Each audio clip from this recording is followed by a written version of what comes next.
അപ്പോൾ hello guys, welcome back to my YouTube channel. ഇന്നെന്താ പതിവില്ലാണ്ട് ഇവിടെ വെൽക്കൊക്കെ പറയണത് നിങ്ങൾക്ക് ചിന്തിക്കേണ്ടാവും. ആരാണൊരു ചേഞ്ച് ആഗ്രഹിക്കാത്തത്? അപ്പോൾ നമ്മൾ ഇന്ന് കാണാൻ പോകുന്നത് കുറച്ച് പഴയ വീഡിയോ ആണ്. ഏകദേശം ഒരു വർഷത്തെ പഴക്കമുണ്ട്. കഴിഞ്ഞ 2024 ഡിസംബർ 8 എടുത്ത വീഡിയോ ആണ്. എന്തുകൊണ്ടാണ് ഈ വീഡിയോ പോസ്റ്റ് ചെയ്യാൻ ഇത്ര ലേറ്റ് ആയെന്നുള്ള ചോദ്യത്തിന് പ്രത്യേകിച്ച് ഉത്തരം എൻ്റെ കയ്യിലില്ല. അതങ്ങോട്ട് വൈകിപ്പോയി. പിന്നെ ഓരോന്നിനും അതിൻ്റെതായ സമയം ഉണ്ടെന്നാണല്ലോ. ഇതിൻ്റെ സമയമായിരിക്കുന്നു വിചാരിക്കും. അതൊക്കെ പോട്ടെ. അപ്പം നമ്മൾ പറഞ്ഞു വന്നത് ഗുരുവായൂർ ആനക്കോട്ടയിലേക്കാണ് നമ്മളുടെ യാത്ര. നമ്മൾ ഈ ഗുരുവായൂർ ഇത്ര അടുത്ത് കിടന്നിട്ട് ഈ ആനക്കോട്ട വരെ പോയില്ല എന്ന് വെച്ചാൽ അതൊരു മോശമല്ലേ? അതിനൊരു സൊല്യൂഷനായി. അപ്പോൾ ഈ വണ്ടി ഒന്ന് പാർക്ക് ചെയ്തിട്ട് വേണം അങ്ങോട്ട് പോകാൻ.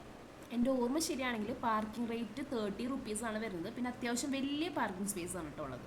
അടിപൊളി പാർക്കിംഗ് സ്പേസ് ആണ്. പിന്നെ അവിടെ നിന്ന് നേരെ നമ്മൾ ടിക്കറ്റ് എടുക്കാൻ പോയി. മുതിർന്നവർക്ക് 20, കുട്ടികൾക്ക് 10 രൂപയാണ്. പിന്നെ ലിക്വിഡ് മണി ആയിട്ട് പോവുക, അല്ലെങ്കിൽ പണി പാടും. There is no QR code and UPI in Anakkottu, but there is a QR code bhandaram in ambalam. But why ഇതെന്റെ രോദനമാണ്. അത് പറഞ്ഞാൽ നിങ്ങൾക്ക് മനസ്സിലാവില്ല. ലിക്വിഡ് മണി കയ്യിൽ കരുതാത്തവനെ ആ വേദന മനസ്സിലാവും. പിന്നെ അപ്പുറത്തെ കടയിൽ പോയിട്ട് ഒരു കുപ്പി വെള്ളം മേടിക്കണമെന്നു ലിക്വിഡ് ഉണ്ടാക്കാനായിട്ട്. അതൊക്കെ പോട്ടെ. അങ്ങനെ നമ്മൾ ടിക്കറ്റ് എടുത്ത് ഉള്ളിൽ കയറി. ഇതേതൊരു പഴയ മനയാണ്. ആ സ്ഥലത്താണ് ഇപ്പോൾ ആനക്കോട്ടയാക്കി വെച്ചിരിക്കുന്നതെന്നാണ് എൻ്റെ ഒരു അറിവ്. ശരിയാണെങ്കിൽ ഇത് ശരിയാണോ എന്ന് എനിക്ക് ഉറപ്പില്ല. ചിലപ്പോൾ ഞാൻ ഈ മണ്ടത്തരായിരിക്കും പറയണത്, കാരണം ഒരു വർഷം മുന്നുള്ള കാര്യമാണോ.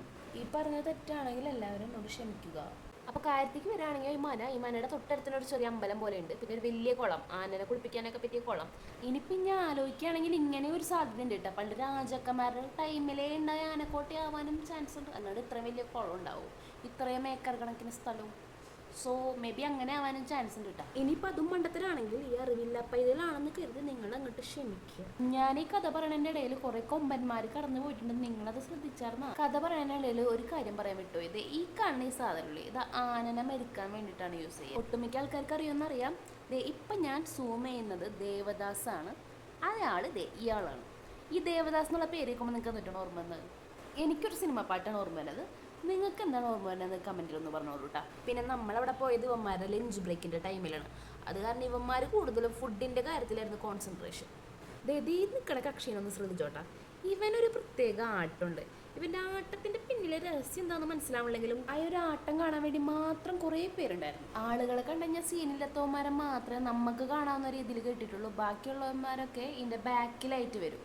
ഗുരുവായൂർ അമ്പലത്തേക്ക് ഈ അകലേന്ന് തൊഴാൻ വരുന്നവരൊക്കെ ഈ ആനക്കോട്ടയിൽ കയറാണ്ട് പോവാറില്ല. സോ അത്യാവശ്യം നല്ല തിരക്കുണ്ടാവാറുണ്ട് ഈ ആനക്കോട്ടയിൽ. ഞങ്ങൾ പോയ ദിവസം അത്യാവശ്യം നല്ലോണം തിരക്കുണ്ടായിരുന്നു. ഇതാട്ടെ ഞാൻ ഫസ്റ്റ് പറഞ്ഞ മനയില്ലേ, ആ മന. ഈ ആനകളെ കണ്ടു കഴിഞ്ഞിട്ട് ഈ മനയുടെ ഫ്രണ്ടിലുള്ള ആൽത്തകളിലേക്ക് എന്ത് സുഖമെന്നറിയൂ. അങ്ങനെ ഗുരുവായൂർ കിടന്നിട്ട് ആനക്കോട്ട കണ്ടില്ല എന്നുള്ള വിഷമം ഇതോടെ മാറിക്കിട്ടി. ഏകദേശം 10-35 ആനകൾ ഉണ്ടാവും. നമ്മളൊരു 10-25 എണ്ണത്തിന് എന്തായാലും കണ്ടിട്ടുണ്ട്. എന്താണെന്ന് വെച്ച് കഴിഞ്ഞാൽ ആൾക്കാരെ കണ്ട സീനില്ലാത്തവരെ മാത്രമേ ഇങ്ങനെ അടുത്തായിട്ട് കേട്ടിട്ടുള്ളൂ. ബാക്കിയൊക്കെ കുറച്ച് നീക്കിയിട്ടൊക്കെ ഇട്ടിരിക്കണേ. നമ്മളേതാണ്ട് 12 മണിക്കൊക്കെ വന്നിട്ട് 1 മണി 2 മണിയായി കണ്ടു കഴിഞ്ഞ ഒരു 1-1.5 മണിക്കൂർ ഉണ്ട് ആ സംഭവം കാണാൻ. നടന്ന് കാണാൻ അത്രയും സ്പേസ് ഉണ്ട്, സ്ഥലമുണ്ട്. ഗുരുവായൂർ കിടന്നിട്ട് ഇതുവരെ ആനക്കോട്ട കാണാത്ത ആൾക്കാരുണ്ടെങ്കിൽ ഒരു മസ്റ്റ് വിസിറ്റ് ആയിട്ടുള്ള സ്ഥലമാണ്. കാം ആൻഡ് ഫീൽ ഗുഡ് ആണ്. അപ്പോൾ ഇന്നത്തെ വീഡിയോ എത്രയൊക്കെ ഉള്ളൂ. അടുത്ത വീഡിയോ ആയിട്ട് വരാം. വീഡിയോ ഇഷ്ടപ്പെട്ടാൽ ലൈക്ക് ചെയ്യുക, സപ്പോർട്ട് ചെയ്യുക, സബ്സ്ക്രൈബ് ചെയ്യുക. ബൈ.